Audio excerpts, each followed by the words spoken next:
Bien-aimé, sois béni au nom puissant de Jésus-Christ de Nazareth. Bienvenue à cette autre minute de plus avec la prophétesse Déborah, servante de l'Éternel, mère des nations, mais aussi et surtout ta servante. C'est la toute première minute de plus de la nouvelle année, bien-aimé. J'espère, bien-aimé, que tu as bien commencé cette nouvelle année, que tu évites, n'est-ce pas, le sommeil spirituel, que tu as abandonné les mauvaises habitudes et que tu es davantage connecté au roi de gloire, au royaume des cieux, afin que toute ton année soit une victoire, une bénédiction. Merci d'être connecté, bien-aimé. Merci de toujours liker, de partager. Si tu n'es pas encore abonné, bien-aimé, et que tu sois tombé sur cette chaîne, abonne-toi parce que le Dieu de gloire va te parler d'une manière particulière au travers de son base que je suis. À propos de beaucoup de choses, bien-aimé, à propos des choses dont tu ne t'imagines même pas. Tu es donc béni au nom puissant de l'Esprit Nazareth. Aujourd'hui, je voudrais donner des conseils à une personne qui se demande souvent comment Dieu parle aux autres, comment Dieu parle à certaines personnes. Voilà, il y a des personnes qui disent, voilà, Dieu m'a parlé, j'ai ressenti ci, j'ai ressenti ça, j'ai observé ci, j'ai observé ça. Bien aimé, vous êtes surpris, vous êtes surprise, vous vous demandez comment est-ce que ces personnes peuvent dire que Dieu leur parle. Eh bien, c'est possible, bien aimé.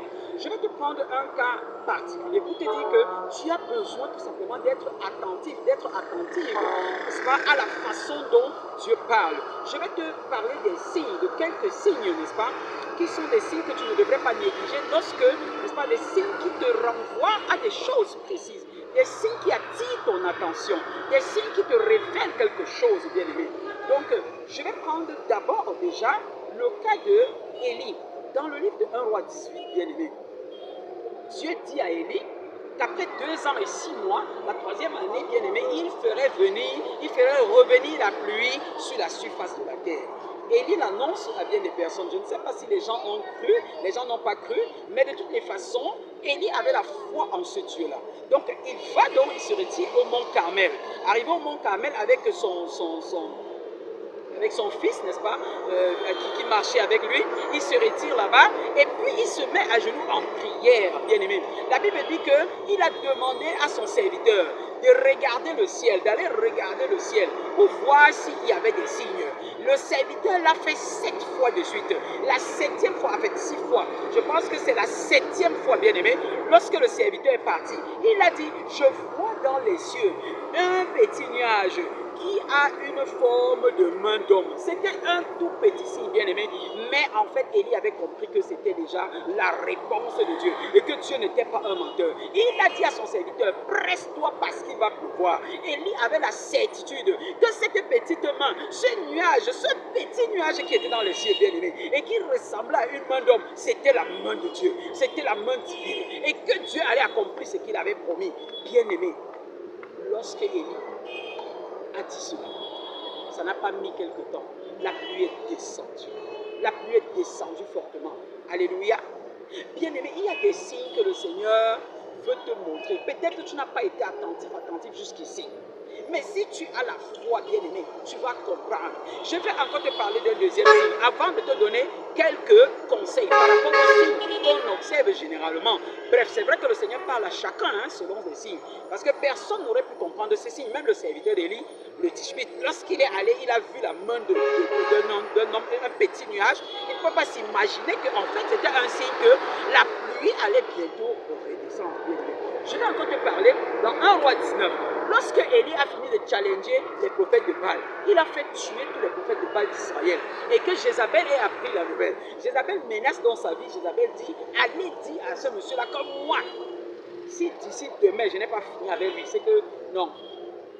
Donc Élie a donc fui. Il est parti au désert. Élie est parti au désert. Arrivé au désert, Élie s'est retrouvé en montagne, vers une caverne. Et arrivé à cette caverne, il était fatigué. La Bible déclare que l'ange de l'Éternel l'a nourri.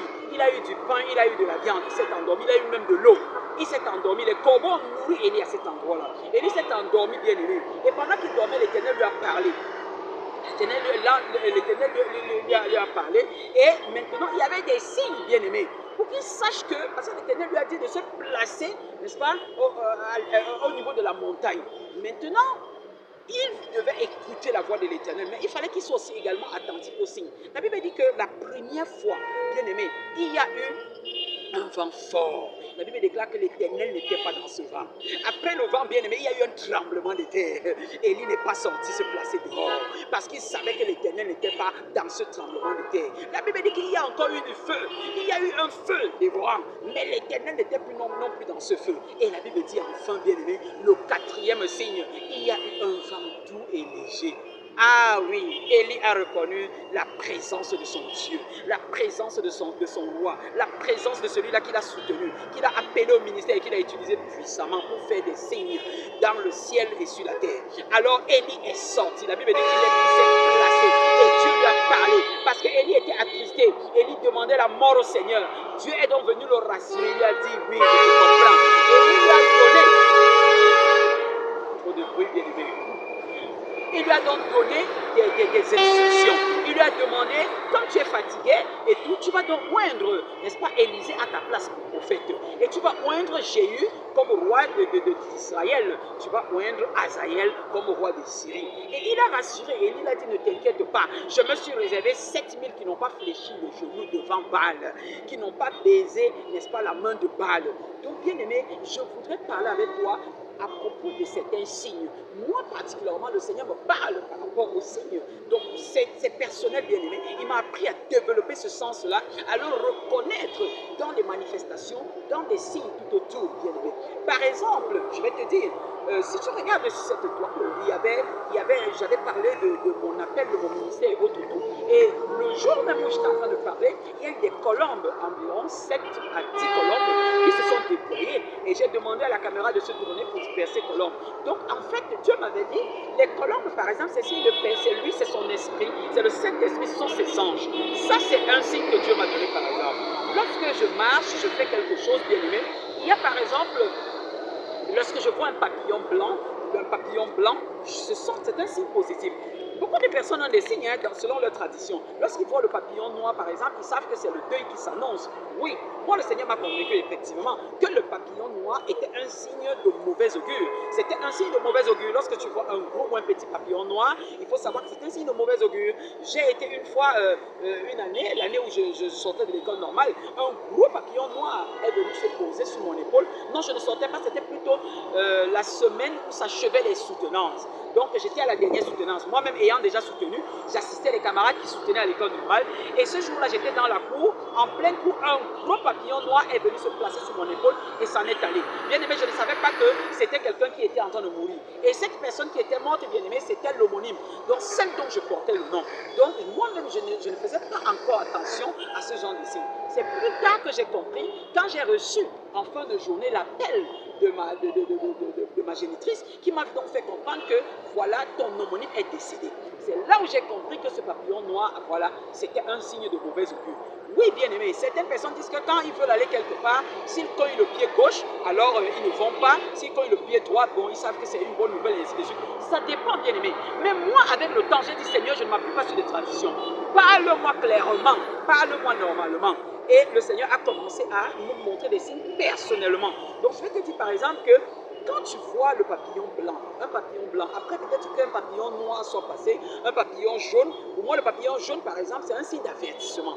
Lorsque je vois le papillon jaune et que partout où je me trouve, je sais qu'il y a un danger imminent, je me mets à intercéder tout simplement. Je me mets à prier, je dis Seigneur, quel que soit ce qui veut se passer, que l'ennemi veut faire, anéantir au nom de Jésus.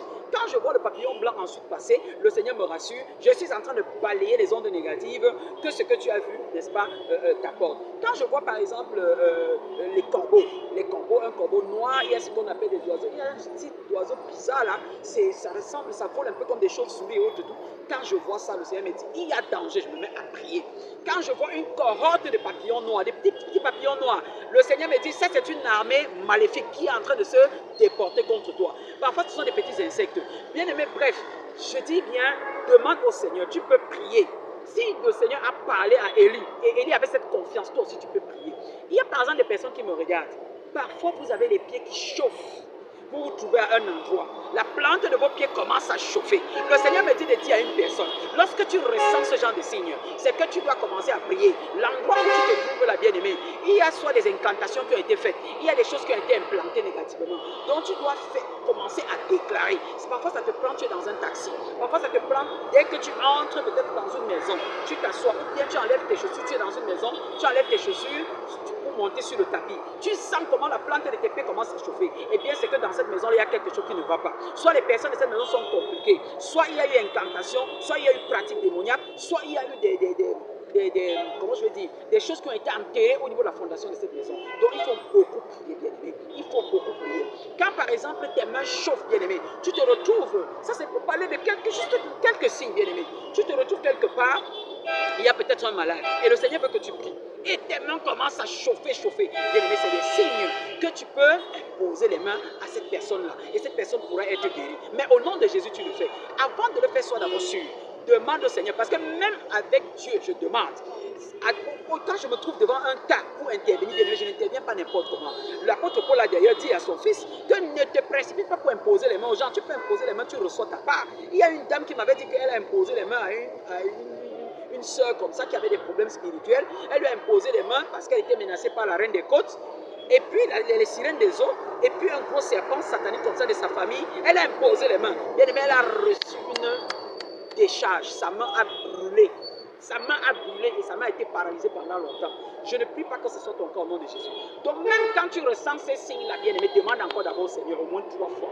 Demande, Père, est-ce que c'est toi qui veux que j'intervienne? Parce que c'est comme ça que je fais, bien-aimé. Donc quand tes mains chauffent, ça veut dire que tu as l'onction de guérison. Parfois tu es à l'église, on prie. Dieu relâche, n'est-ce pas, les grâces. Dieu relâche les dons.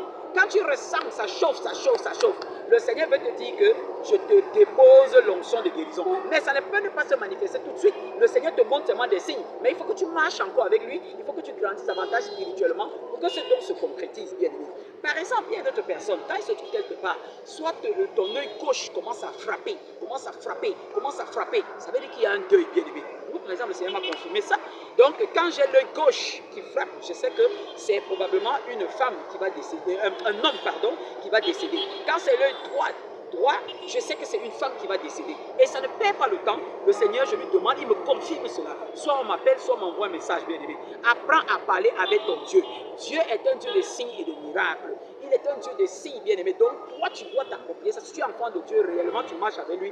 Il faut que tu apprennes à communiquer par des signes. Parce que tu ne peux pas te lever n'importe comment, marcher n'importe comment. C'est aussi une forme d'aide. En dehors de la voix de Dieu qu'on peut entendre. Parce que Élie entendait la voix de Dieu. Ce n'était pas seulement les signes. Moi aussi, j'entends la voix de Dieu. Il peut me parler audiblement. Ma fille ne fait pas telle chose, ne fait pas telle chose. Mais ce n'est pas tout le temps. Donc, selon les circonstances, selon comme il veut, il peut utiliser tout genre, n'est-ce pas, de méthodes pour te parler, pour te signaler quelque chose, pour te prévenir de quelque chose, bien aimé. Sois attentif, bien aimé. Ne dors pas. Je prie au nom de Jésus de Nazareth que quelqu'un qui a souvent des signes mais qui n'arrive pas à discerner, qui n'arrive pas à distinguer, que le Saint-Esprit te remplisse, que le Dieu de gloire te remplisse, afin que tu puisses davantage discerner, que tu te sentes davantage connecté. Parce que c'est une joie, bien aimée. Quand tu sens que tu n'as pas besoin d'un être humain à un moment donné dans une circonstance, que Dieu lui-même peut intervenir pour te parler, eh bien, c'est une joie. Et ça peut te donner des victoires. Bien-aimé, sois attentif aux signes. Tu peux même vouloir aller quelque part à une invitation. Dieu t'envoie un signe pour te dire rentre directement. Parfois même tu peux m'aller parce qu'il y a des gens qui commencent à murmurer. Tu es en train d'aller peut-être quelque part et puis tu tombes.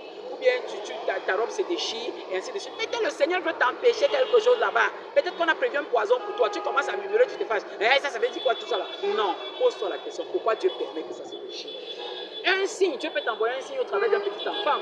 Tu es en train d'aller quelque part, tu veux traverser la route, un petit enfant dit maman, bien tata, attends, aide-moi à traverser. Toi tu dis que l'enfant me perd le temps. Alors que l'enfant là voulait t'empêcher un accident qui se déroulerait peut-être dans une seconde. Donc bien aimé, apprends à écouter Dieu. Dieu parle par les signes. Il ne parle pas seulement par les songes, par les rêves, par les visions. Il parle par sa voix, il parle aussi par des signes concrets. Apprends à regarder. Dieu va te parler davantage au nom de Jésus. Tu es béni. À la prochaine minute, plus ceci fait à Dieu. C'est la toute première, bien-aimée.